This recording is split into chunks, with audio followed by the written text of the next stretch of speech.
మీదే.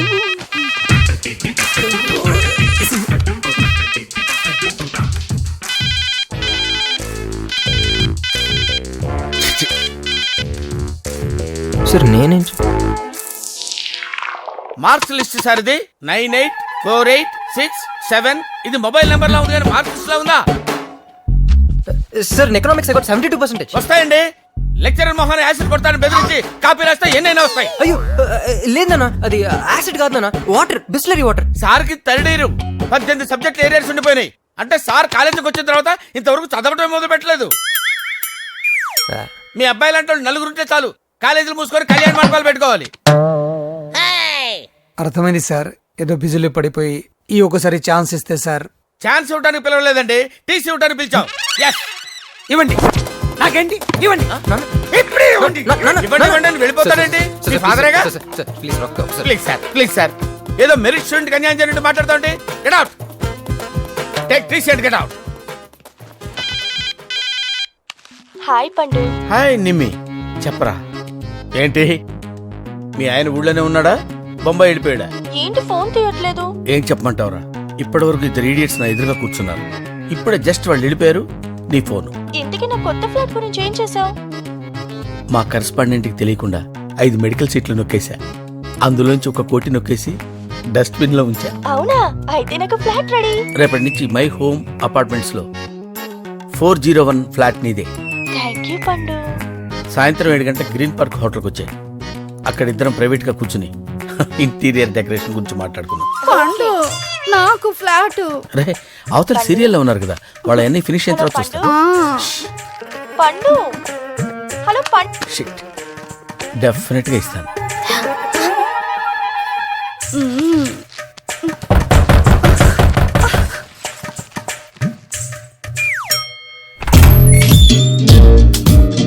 రే నేను లోపలికి ఎవరు రానిచ్చారా? ఆఫీసులో టీసీ ఇస్తారు, కరెక్ట్ చేసుకుని వెళ్ళు. అరే రే వాట్ ఇస్ దిస్? అరే మా డాడీ బాగా హర్ట్ అవుతున్నారు పండు. పండా? పండేంటి? నేను నీ ఫ్రెండ్ నే, పాండురంగారావు, ప్రిన్సిపల్. Give respect. సరే గానీ మన మై హోమ్ అపార్ట్మెంట్ లో ఒక ఫ్లాట్ రేట్ ఎంత? మై హోమ్ అపార్ట్మెంట్స్ లో ఫ్లాట్ రేట్ నీకెందుకు? I got my own home. అయితే ఇది మన సెకండ్ హోమ్ పండు. అరే అరే ఏంట్రా చేసేవని గుడ్ సెట్ పనులు.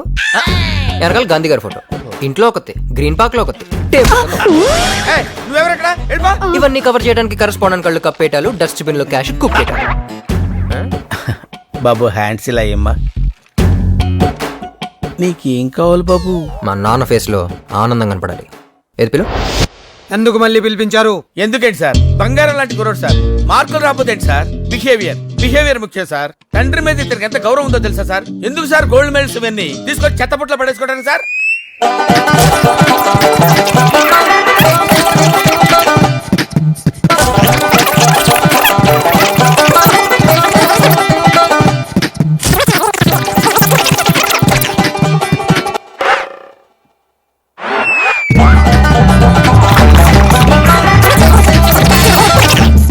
ఆపండి. అడ్మిషన్ ఉందా లేదా? అడ్మిషన్ ఉందని చెప్పడానికే కదా సార్ ఎంత స్ట్రెయిన్ అవుతున్నాను. మీ ఫేస్ లో ఆనందం చూడాలని సార్. వీడి విషయంలో నాకు ఎప్పుడు ఆనందం ఉండదు. ఓహో నా తండ్రి.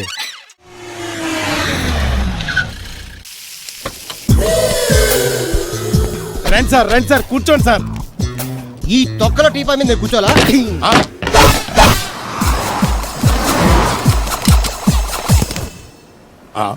అయ్యో బాబోయ్, ఏం కావాలి సార్? 2 ప్లేట్లు బజ్జీలు. అలాగే సార్, వేడివేడిగా వేసిస్తా. అగో ఆ మురికితో వేస్తావా? కడుక్కొని వేసిస్తా. Stop they. ఆ వాటర్తో కాదు సార్, చేతులు కడుక్కోవడానికి మినరల్ వాటరా? కాళ్ళు కడుక్కోవడానికి, స్నానం చేయడానికి కూడా నేను అవే వాడతాను. దేనికైనా పెట్టి పుట్టాలి సార్. బయటపై ఈ బీచ్ లో సుబ్బు అనే ఒక జెంటిల్మెన్ ఉండాలి. ఎవడా బఠానీల మా సుబ్బుగడా? యా. ఆడు జెంటిల్మెన్ ఏంటండి బాబు? ఆడంత ఎదవా పనికిమాల సన్నాసి వైజాగ్ వాటర్ లిస్ట్ లోనే ఉండడు. వాడు నీ కూతుర్ని ప్రేమించాడు అనుకుంటాను. ప్రేమించడం ఏంటి, పెళ్లి కూడా చేయమని ఎంటపడ్డాడు. మరి చేసి ఉండొచ్చుగా.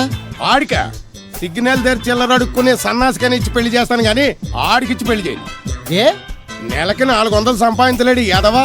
ఆడి నా కూతుర్నేం పోషిస్తాడండి? వాడు ఇప్పుడు డబ్బు సంపాదించి వస్తే నీ కూతుర్ని ఇచ్చి పెళ్లి చేస్తావా? ఆడేం చేసి సంపాదిస్తాడండి? చిన్నపిల్లల దగ్గర ఐస్ ఫ్రూట్లు కొట్టేసి సెకండ్ హ్యాండ్ లో అమ్ముకునే పనికిమాలి పకీర్గాడు. అని నువ్వు అనుకుంటున్నావు. సింగపూర్ అనుకోలేదు. అందుకే అక్కడికి వెళ్ళి లక్షలు లక్షలు సంపాదించాడు. నేను నమ్మను. ఇప్పుడు కూడా నమ్మవా? ఆ? నువ్వే నేనే. ఈ గెటప్ ఏంటి, ఈ సెటప్ ఏంటి? సింగపూర్ దెబ్బ. ఆ? ఇక్కడ బతకాలంటే జీవితాంతం కష్టపడాలి. అదే అక్కడైతే ముక్కు మూసుకొని సంవత్సరం కష్టపడితే చాలు, జీవితాంతం కూర్చొని తినచ్చు. ముక్కు మూసుకొని అంటున్నావు. అక్కడ ఏమైనా కక్కువ దొడ్డు లాంటివి ఏమైనా కడిగావా? ఏం చేసి సంపాదించావంది కాదు, ఆ. ఎంత సంపాదించావని ముఖ్యం. ఆ. ఇప్పుడు నేను లక్షాధికారి. అర్రే! ఏమైంది? ఇంకా నిలబడే ఉన్నావు ఏటల్లుడు? కూర్చోమంటావా? ఇంటికి పదమంటాను. మీ అత్తయ్య నీ మీద ఎంత బెంగ పెట్టుకుందో తెలుసా? తిండి తిప్పలు మానకుండా నిన్నే చేసుకుంటానంటూ కలవరిస్తుంది. ఏంటి? అత్తయ్య నన్ను చేసుకుంటుందా? ఆ అల్లుడిని చేసుకోవడానికి. ఐసి. ఇక అమ్మాయి అయితే టీవీ సీరియల్స్ కూడా చూడడం మానేసి సుబ్బుబాబు తప్ప జూనియర్ ఎన్టీఆర్ ని తీసుకొచ్చినా చేసుకోనని తెగే చెప్పేసింది. నువ్వు రా అల్లుడు. ఓకే. ఇదిగో అమ్మాయి, ఈ కాలనీ ప్రెసిడెంట్ గా చెప్తున్నాను. వాటర్ ట్యాంక్ మించి దూకి ఆత్మహత్య చేసుకుంటాను. 10 గంటకల్లా ఐ లవ్ యూ అనకపోతే నేను ఊరుకోను. ఇలాంటివి ఈ కాలనీలో నేను ఒప్పుకోను. పర్లేదమ్మా, దూకు, నేను క్యాచ్ పట్టుకుంటాను. నువ్వేంట్రా క్యాచ్ పట్టది?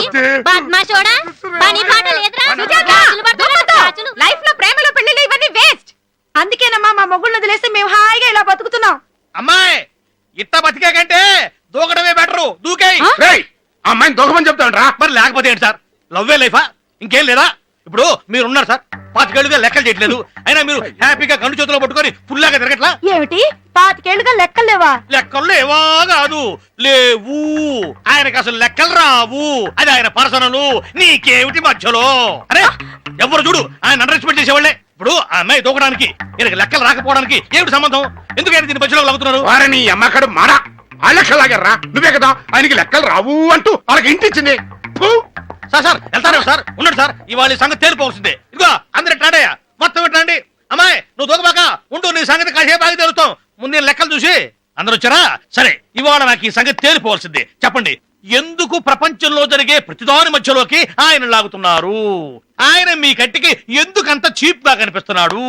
ఆయన ఏమన్నా వాటర్ ట్యాంకుల దగ్గర చిత్తుకాయతలు ఎదుర్కొనేవాళ్ళ కనిపిస్తున్నాడా, లేకపోతే లీకేజీ పైపులు రిపేర్ చేసేవాళ్ళ కనిపిస్తున్నాడా? ఎట్లా కనిపిస్తున్నాడు మీ కంటికి? సార్ సార్ సార్ మీరేంటి సార్ పోతారో? ఇదిగో అమ్మాయి, నువ్వు అప్పుడే దూకబాక. కాలనీ ప్రెసిడెంట్ లేకుండా దూకడం బాగుండదు. నేను ఆయన పిలుచుకొస్తా, తర్వాత దూకుతూగాని. స్వామి, ఏమి? నాకు పెళ్లి కాలేదు స్వామి. నాకు కూడా కాలేదు నాయన. నీది వేరు నాది వేరు కదా స్వామి. ఇద్దరిది ఒకటే నాయన. ఎలాగొద్దు స్వామి, ఇప్పటికి 420 సంబంధాలు చూశాను. ఆహా. కొన్ని పెళ్లి చూపుల దాకా వచ్చి కాలిపోయాయి, ఆహా. కొన్ని నిశ్చితార్థం దాకా వచ్చి నీరు గారిపోయాయి, కొన్ని పెళ్లి పీటల దాకా వచ్చి పటాపంచలైపోయాయి స్వామి. ముదిరిన బెండకాయ లేకున్నావు. నీకు పిల్లని ఎవరిస్తారు నాయన? పిల్లని ఎవరు ఇవ్వకనే ముదిరిన బెండకాయలా అయ్యాను స్వామి. అయితే పిల్లని చూడమంటావా? పిల్లదే ఉంది స్వామి, 190 మంది దొరుకుతారు. ఆ? పెళ్లి చేసుకోవడానికి ఒక పిల్ల కావాలి స్వామి.